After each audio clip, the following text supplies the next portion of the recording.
Assalamualaikum warahmatullahi wabarakatuh. Jumpa lagi dengan saya. Nah, apa kabar generasi muda kebanggaan Indonesia? Semoga kalian sehat selalu. Dan jangan lupa di masa pandemi ini kalian untuk menggunakan masker, cuci tangan, jaga jarak, dan selalu terapkan protokol kesehatan dari pemerintah. Agar kalian baik-baik saja dan selalu sehat. Baik, di pertemuan ini kita akan membahas tentang bab 3, yaitu tentang persebaran sumber daya alam yang ada di Indonesia. Nah, kita akan masuk ke materi. Indonesia kaya akan sumber daya alam. Sebagai generasi muda, kita hendaknya menjaga dan melestarikan sumber daya alam yang ada di Indonesia. Di samping kekayaan alam Indonesia yang sangat luar biasa banyak, hendaknya kita meningkatkan sumber daya manusia yang ada di Indonesia agar sumber daya manusia kita hebat. Nah, sekarang yang menjadi problem Indonesia yaitu kekurangan sumber daya manusianya, ya, dari segi kualitas. Sedangkan dari segi kuantitas Indonesia itu sangat banyak sumber daya manusianya. Kita nomor 4 paling banyak di Indonesia, di dunia maksud saya. Yang pertama yaitu Cina, yang kedua India, yang ketiga Amerika Serikat, dan yang keempat Indonesia. Tapi sayangnya kalau dari segi kualitas sumber daya manusia di Indonesia ini sangat kurang. Nah, kalianlah nanti sebagai generasi muda di Indonesia yang akan menjadi tongkat estafet agar negara Indonesia bisa memanfaatkan alamnya tanpa bekerja sama dengan negara lain. Nah,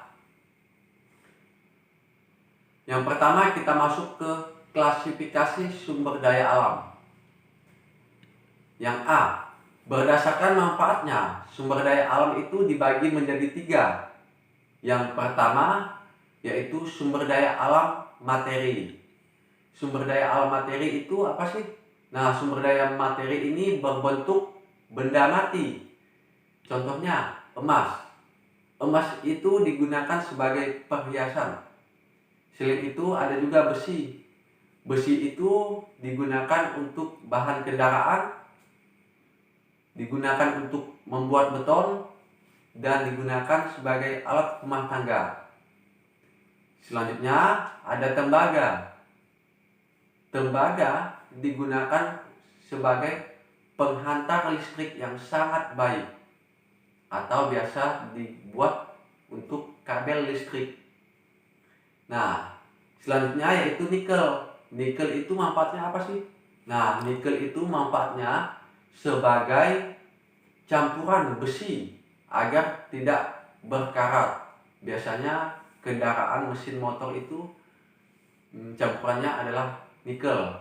Nah, apa sih manfaatnya? Agar dia tidak berkarat.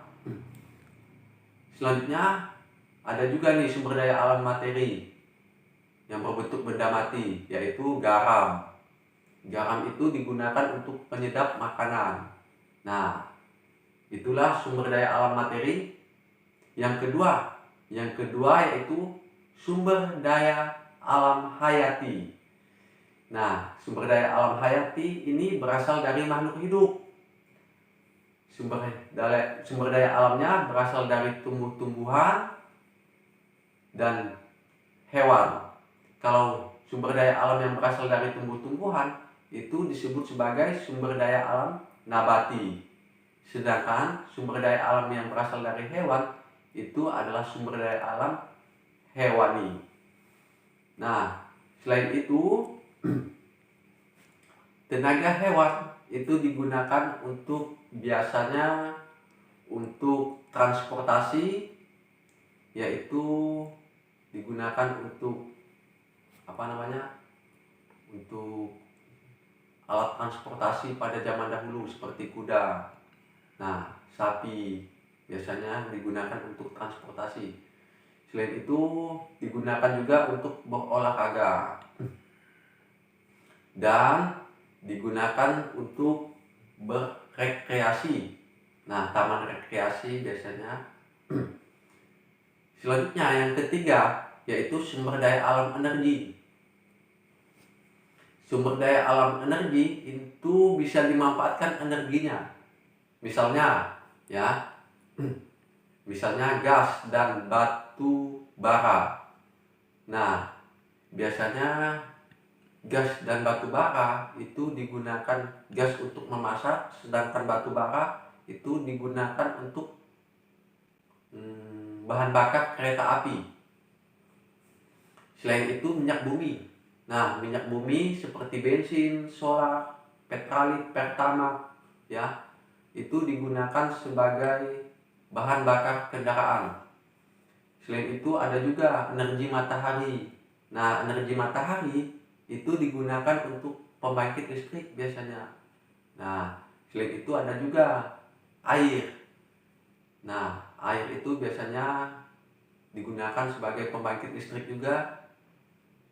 Nah, itulah sumber daya alam energi. Sumber daya alam energi ini banyak sekali manfaatnya untuk kebutuhan manusia. Nah, kita jaga ini sumber daya alam energi. Kita harus menghemat, Selain menghemat, kita juga harus yang namanya menjaga kelestarian alam agar tidak berkurang lah. Nah, selain itu yang keempat, yang terakhir ini yaitu sumber daya alam ruang. Apa sih sumber daya alam ruang? Sumber daya alam ruang itu adalah tempat yang diperlukan untuk keberlangsungan hidup manusia. Biasanya sumber daya alam ruang itu biasanya berkenaan dengan tempat tinggal. Nah, kita kan butuh tempat tinggal yang nyaman, enak, Nah, itu berhubungan dengan ruang. Paham ya? Tentang klasifikasi sumber daya alam dibagi 4 tadi, Materi, yang kedua hayati, yang ketiga energi, yang keempat yaitu sumber daya ruang. Nah, kalau sudah paham, kita masuk ke yang bagian B, yaitu sumber daya alam berdasarkan ketersediaannya. Nah, sumber daya alam berdasarkan ketersediaannya itu dibagi menjadi 2, yaitu sumber daya alam terbarukan dan yang kedua yaitu sumber daya alam yang tidak terbarukan. Nah, kita masuk yang pertama ini, sumber daya alam yang terbarukan. Yang sumber daya alam yang terbarukan itu adalah sumber daya alam yang berasal dari proses alam itu sendiri dan tidak akan pernah habis. Contohnya hewan, tumbuh-tumbuhan, dan tanah. Nah, itu adalah sumber daya alam yang terbarukan. Dia selalu ada ketersediaannya dan tidak akan pernah habis. Catatan, sumber daya alam terbarukan ini harus kita jaga dan kita lestarikan agar tidak dieksploitasi habis-habisan. Kalau dieksploitasi habis-habisan, kalau diambil secara habis-habisan, otomatis nanti hewan itu menjadi langka. Nah, sedangkan tumbuh-tumbuhan seperti hutan itu menjadi gundul. Nah, jadi harus reboisasi. Kalimantan terkenal dengan hutannya ini sudah banyak yang gundul karena kurang sadarnya manusia akan lingkungan. Nah, untuk menjaganya yaitu dengan cara reboisasi. Nah, yang kedua yaitu sumber daya alam tidak terbarukan. Apa sih sumber daya alam yang tidak terbarukan? Nah, sumber daya alam yang tidak terbarukan artinya adalah sumber daya alam yang persediaannya terbatas dan lama-kelamaan itu akan habis. Contohnya yaitu minyak bumi, batu bara, dan gas. Nah, kalau sudah habis, kita akan kesulitan nanti. Bahan bakar kendaraan kan itu kan berasal dari minyak bumi seperti solar, bensin, pertalite, pertamax. Nah, itu kalau habis kita lalu menggunakan apa? Sedangkan penggantinya itu belum ada.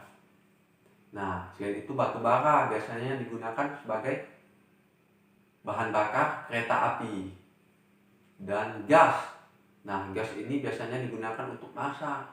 Nah, kalau habis kita memasak pakai apa? Otomatis kita kembali ke zaman dahulu kala, yaitu menggunakan kayu. Nah, lalu yang C. Yang C, sumber daya alam berdasarkan sumber asalnya. Sumber daya alam berdasarkan sumber asalnya itu adalah terbagi menjadi dua, yaitu sumber daya alam biotik dan sumber daya alam abiotik. Nah, yang pertama, sumber daya alam biotik. Sumber daya alam biotik itu adalah sumber daya alam yang berasal dari makhluk hidup. Nah, sumber daya alam yang berasal dari makhluk hidup itu seperti minyak bumi. Minyak bumi dahulunya itu berasal dari makhluk hidup yang sudah lama mati. Seperti hewan yang sudah lama mati itu menjadi minyak dia lama-kelamaan. Nah, jutaan tahun lamanya baru bisa terbentuk yang namanya minyak bumi. Bukan 50 sampai 100 tahun tapi jutaan tahun lamanya dia menjadi minyak. Bayangkan kan? Nah, kita harus jaga nih. Kita harus hemat akan minyak. Selain itu, batu bara. Batu bara itu asal muasalnya itu berasal dari tumbuh-tumbuhan. Nah, tumbuh-tumbuhan itu lama-kelamaan dia menjadi batu bara. Prosesnya sangat lama, jutaan tahun juga lamanya, Nah, jadi kita harus jaga nih kelestarian alam. Selanjutnya yang kedua, yang B, sumber daya alam abiotik. Sumber daya alam abiotik itu adalah berasal dari benda mati. Ingatkan kalau abiotik itu mati, sedangkan biotik yang tadi itu hidup. Sumber daya alam abiotik itu berasal dari benda mati. Contohnya tanah. Nah, tanah itu sebagai tempat tumbuh-tumbuhan dan hewan. Kalau tanah itu tercemar, otomatis tumbuh-tumbuhan dan hewan itu akan terancam. Makanya kita harus menjaga tanah kita agar tidak tercemar. Biasanya dia tercemar dari sampah, orang yang membuang sampah sembarangan, seperti tumpahan minyak, Nah, selain itu udara. Yang kedua itu udara.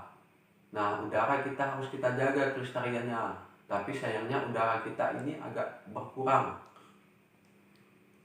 Karena hutan-hutan yang ada di Indonesia itu sudah banyak sekali berkurang. Karena adanya illegal logging atau penebangan hutan secara liar. Dan yang ketiga yaitu batuan. Nah, itulah sumber daya alam abiotik. Ingatkan tadi sumber daya alam berdasarkan sumber asalnya itu dibagi menjadi dua, yaitu biotik hidup, abiotik mati. Nah, itu. Baik, kita lanjut lagi nih. Ada peta tentang sumber daya alam mineral, minyak bumi, dan gas alam yang ada di Indonesia. Ini adalah peta persebaran sumber mineral, minyak bumi, dan gas alam yang ada di Indonesia. Ini ada warnanya nih, orange, biru, hijau, Nah, banyak lagi nih. Nah, coba kita lihat itu keterangannya. Warna biru apa sih? Biru itu adalah batu bara. Sedangkan yang segitiga oranye itu apa sih? Nah, segitiga oranye itu adalah emas. Sedangkan yang warna ini, nah, ini adalah nikel. Dan warna hijau itu adalah tembaga yang biasa digunakan untuk penghantar listrik yang sangat baik. Nah, Indonesia kaya akan sumber daya alam, ya. Emas kita kaya, banyak sekali kita emas. Nah, tapi sayangnya kita itu kurang sumber daya manusia kita. Oke, mungkin cukup di sini. Cukup di sini ya. Mudah-mudahan kalian paham tentang materi hari ini agar kalian semakin pintar dan semakin cerdas.